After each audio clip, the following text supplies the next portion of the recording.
Picture this. You're walking through a reptile expo on a Saturday afternoon. Rows and rows of glass boxes, each one glowing with warm light. And inside them, coiled up like living sculptures, are snakes. A banana yellow ball python that looks like it was painted by hand. A corn snake the color of a sunset. A boa constrictor as thick as your arm, moving in slow motion like it has nowhere to be for the next decade. And there's a kid standing at one of the tables, maybe 12 years old, with a ball python draped over his hands like a piece of jewelry.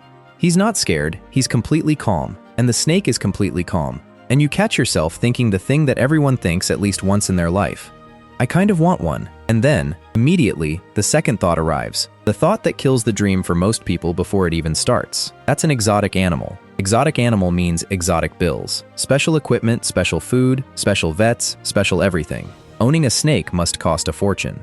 Well, today we're going to run the numbers on that. All of them. The snake, the glass box, the heating, the frozen mice, the vet bills nobody warns you about, and one final number at the end that completely changes what this animal actually is. Because here's the twist, and I'm going to spoil it right now. The snake, the animal people cross the street to avoid, the animal your mom said would never be allowed in the house, is quietly the cheapest pet we have ever covered on this channel. Cheaper than the dog, cheaper than the cat. It's not even close to the parrot. But, and this is the interesting part, its costs live in strange places. A dog's costs are spread out evenly, like rain. A snake's costs come all at once, up front, then drop to almost nothing, and then, maybe once a decade, spike into a single bill that will make your eyes water. Owning a snake isn't expensive, it's lumpy, and if you don't know where the lumps are, they will find you.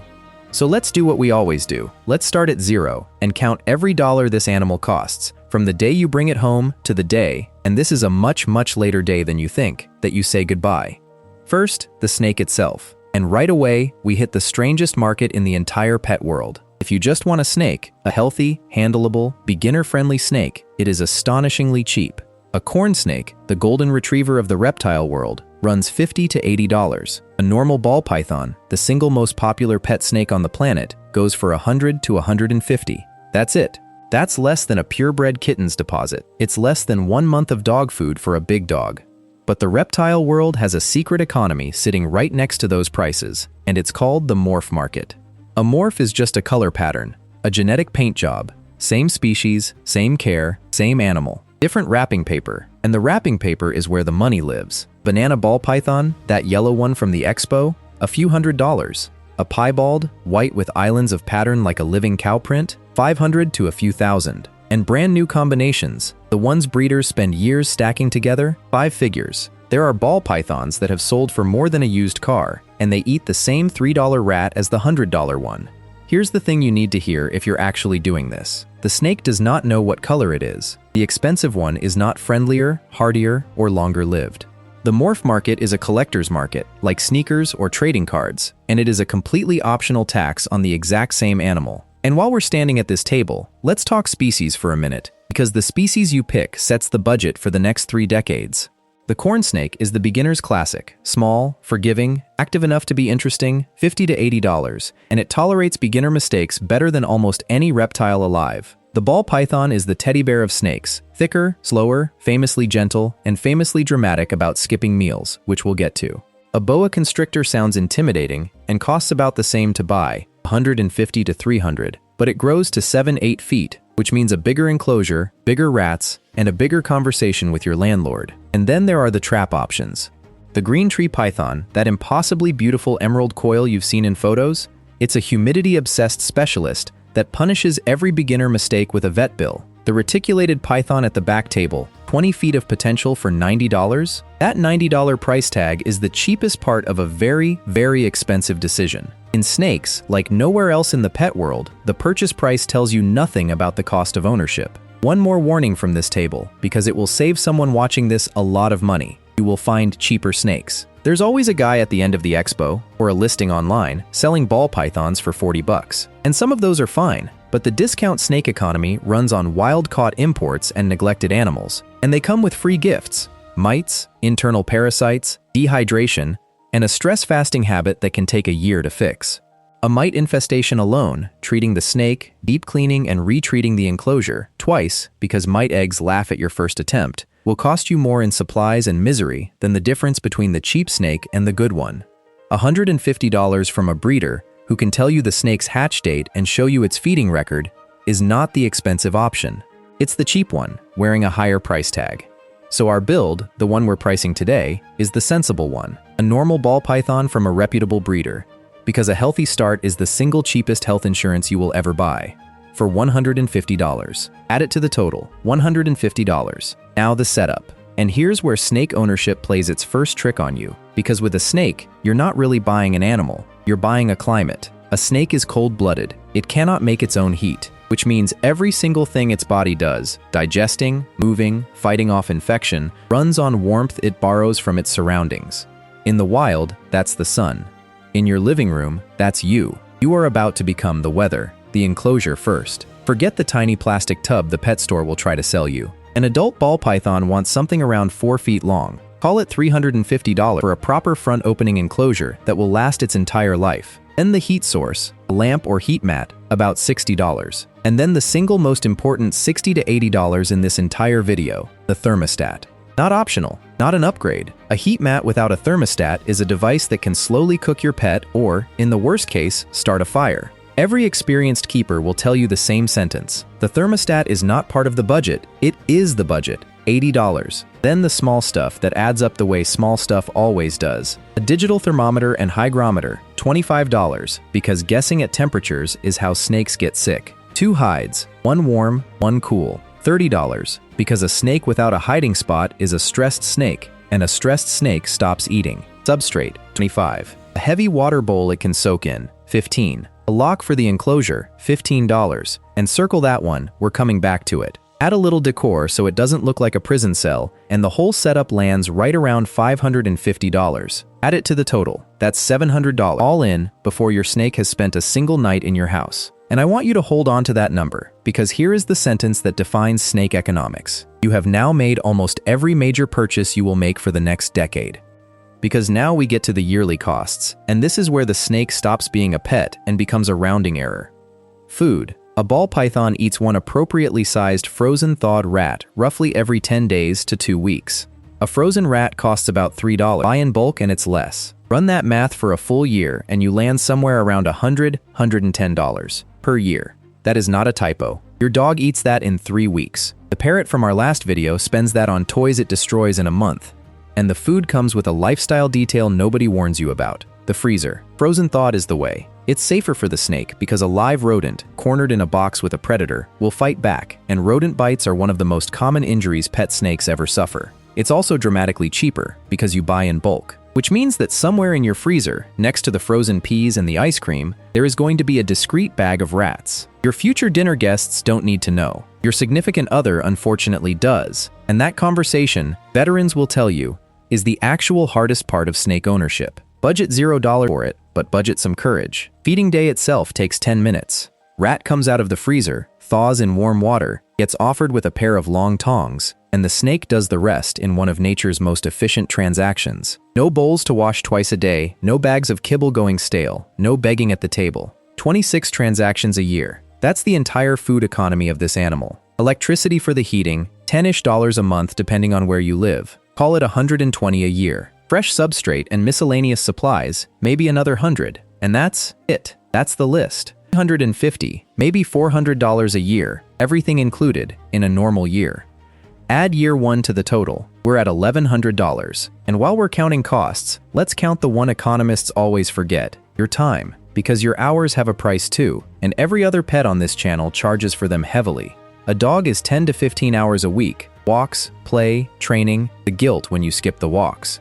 The parrot, we said, is a part-time job you pay to have. The horse is a lifestyle with a horse attached. The snake, feeding day, 10 minutes every 10 days. A spot clean here, a water change there. A full enclosure clean once a month. A daily glance at 2 numbers on a thermometer. Total it up and a snake costs you maybe 20 minutes a week. It doesn't need your attention, it doesn't want your attention, and it will never once make you feel guilty. For a certain kind of person, the person with the demanding job, the small apartment, the unpredictable schedule that would be unfair to a dog, that's not a downside. That's the entire sales pitch. The snake is the only pet on this channel that fits inside a busy life without bending it. And I want to stop here and explain why this number is so small. Because it's not luck, it's physics. A warm-blooded animal, you, your dog, your cat, spends the overwhelming majority of its food just staying warm. Most of every meal your dog eats is burned as heat, keeping that furry body at temperature around the clock, whether it's doing anything or not.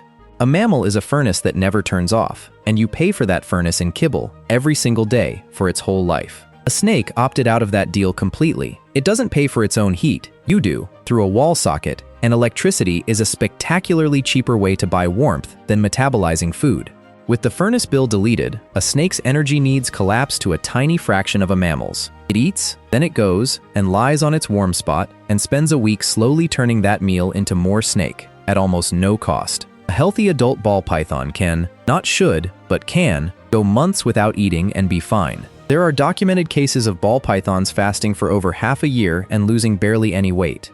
Think about what that means economically. Every other pet on this channel is a subscription. The snake is the only pet that's basically pay-as-you-go. When you go on vacation for 2 weeks, the dog needs boarding at $40 a night. The snake needs nothing. You feed it before you leave. You come back, it has moved 4 inches. So that's the engine of snake economics, thermodynamics. You swapped the food bill for a heating bill, and the heating bill is 90% smaller. No other pet can make that trade. But, lumpy, remember? Cheap does not mean free, and the snake has a short list of hidden costs, and every single one of them is a story. Hidden cost number 1, the escape tax. A snake is a solid muscle that can fit through any gap wider than its head, has infinite patience, and spends a portion of every night gently testing every corner of its enclosure. Not because it's unhappy, because that's what snakes do. And an unlocked enclosure lid is, to a snake, a door with a slightly stiff handle. Ask any longtime keeper and they have a story. The 3 days of moving furniture, the flashlight checks behind the bookshelf, the snake finally discovered warm and unbothered inside the sock drawer or coiled around the water heater. That $15 lock I told you to circle? It's the best value per dollar item in this entire video. The escape tax isn't usually money. It's a week of your life and a conversation with your roommate you do not want to have. Hidden cost number 2, humidity. A snake sheds its skin in one piece, like pulling off a sock, but only if the humidity is right. Too dry, and the shed gets stuck, wrapped around its body, stuck over its eyes. Fixing it means soaks, misting, sometimes a vet visit. The prevention costs almost nothing, a spray bottle, and attention. The neglect costs real money. This is the pattern with snakes, over and over. Prevention is $5, neglect is $500. Hidden cost number 3, and this one is famous, the hunger strike. At some point, your ball python will simply stop eating for weeks, sometimes months, usually in winter, usually for no visible reason, because somewhere deep in its DNA it's still following seasons in West Africa that your living room does not have. And here's the economics of it. The hunger strike is completely free. It literally saves you money, but it is the #1 generator of panicked vet visits by new owners. A $150 exotic vet consultation to be told, "He's fine, ball pythons do this," is a rite of passage. Consider this video your free version of that appointment. Healthy weight, clean enclosure, right temperatures. A fasting ball python is almost always just being a ball python. And hidden cost number 4 is the one that empties more wallets than any vet ever will. Nobody warns you about it because it doesn't look like a cost. It looks like a hobby. Here it is. Nobody owns one snake. Think about the trap. Snakes are cheap to keep. We just proved it. They're silent. They don't smell. They don't need walks, and they don't interact with each other, so there's no introduction drama. Each new one needs, what, a few $100s of setup and $100 a year? And there are 10,000 morphs, each one a different living artwork. Every one of those facts is true, and together they form a conveyor belt. The first snake is a pet. The second is a companion for you, not for it. Snakes couldn't care less. The third one you got because the expo was in town and the deal was too good. By the fifth, you're not a person with a pet, you're a person with a rack system and opinions about genetics, and your friends have started calling your spare room the snake room.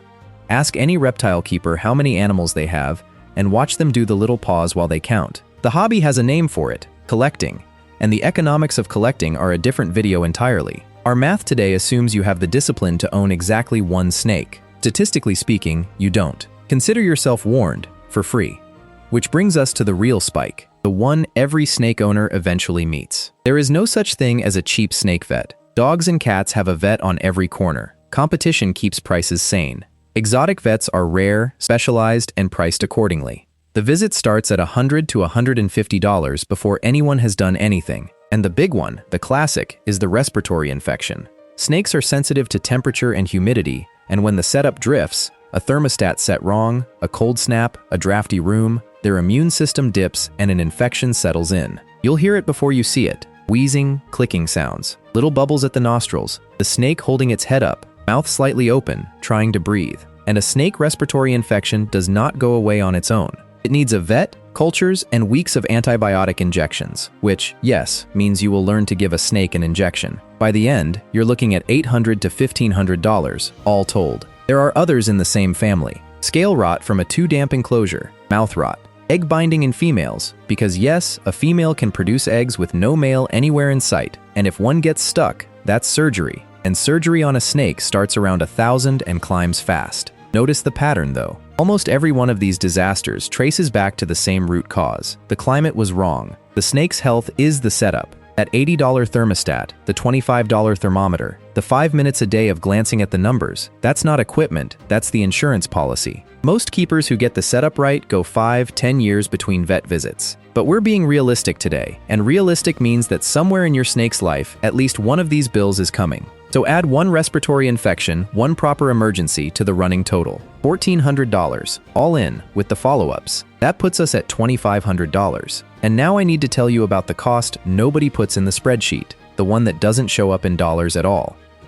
How long do you think a ball python lives? Most people guess like a hamster, maybe a rabbit. 5 years? 8? Try 25 to 30. In captivity, with good care, 30 is not the exception, it's the plan. The record holder, a ball python at a zoo in St. Louis, passed 60 years old, and at 62, with no male in the building for over a decade, she laid a clutch of eggs. Just to remind everyone that science does not fully understand ball pythons. Sit with that number for a second. 30 years. That $150 animal at the Reptile Expo is a longer commitment than most mortgages. The 12-year-old kid holding that ball python, that snake can watch him graduate high school, graduate college, get married, and it will still be there, lying on its warm spot, waiting for its rat when he's turning 40. When you buy a snake, you are not buying a pet for a chapter of your life. You are hiring a very quiet roommate for basically all of it. And that changes the math completely, in the snake's favor actually. Because now let's run the lifetime numbers. Optimistic owner versus realistic owner, like we always do. The optimistic owner buys the snake and the setup for $700, spends $350 a year, never sees a vet, nothing ever breaks. 30 years of that comes out around $11,000. And unlike our other videos, the optimistic snake owner isn't even delusional. Some careful keepers genuinely pull this off. But we deal in realistic. So let's build the realistic ledger, line by line, for the whole 30 years. The snake and the setup, 100. Food, 26 rats a year, with prices creeping up the way everything creeps up. Call it $4,000 over the lifetime. Electricity for 3 decades of being your snake's personal son, around $3,500. Substrate, supplies, the boring stuff, another $3,000 spread across the years. Equipment doesn't last 30 years either. The heat lamp that dies on a Sunday night in January, the thermostat that fails at year 12, and you'll replace it without blinking because you remember what this video told you about thermostats. 1 enclosure upgrade, a few hundred in replacements all told, and 2 proper vet emergencies across 3 decades, because 30 years is a long time for nothing to ever go wrong. $2,800. Stack it all up. Realistic lifetime cost, about $14,500 over 30 years. Add it to the total, $14,500. That's our final number. Now put that on the shelf next to the other animals we've covered.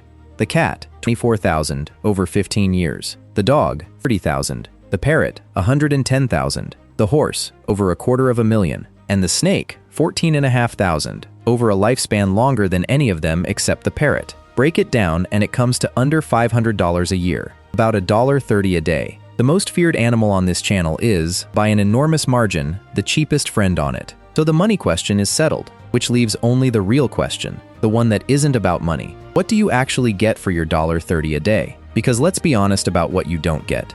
A snake will never run to the door when you come home. It won't learn its name. It won't play, it won't cuddle in any way it understands, and it will never, not once in 30 years, do anything to entertain you on purpose. If you measure a pet by how loudly it loves you, the snake scores a 0, and you should go watch our dog video. But snake owners will tell you about something else, something slower.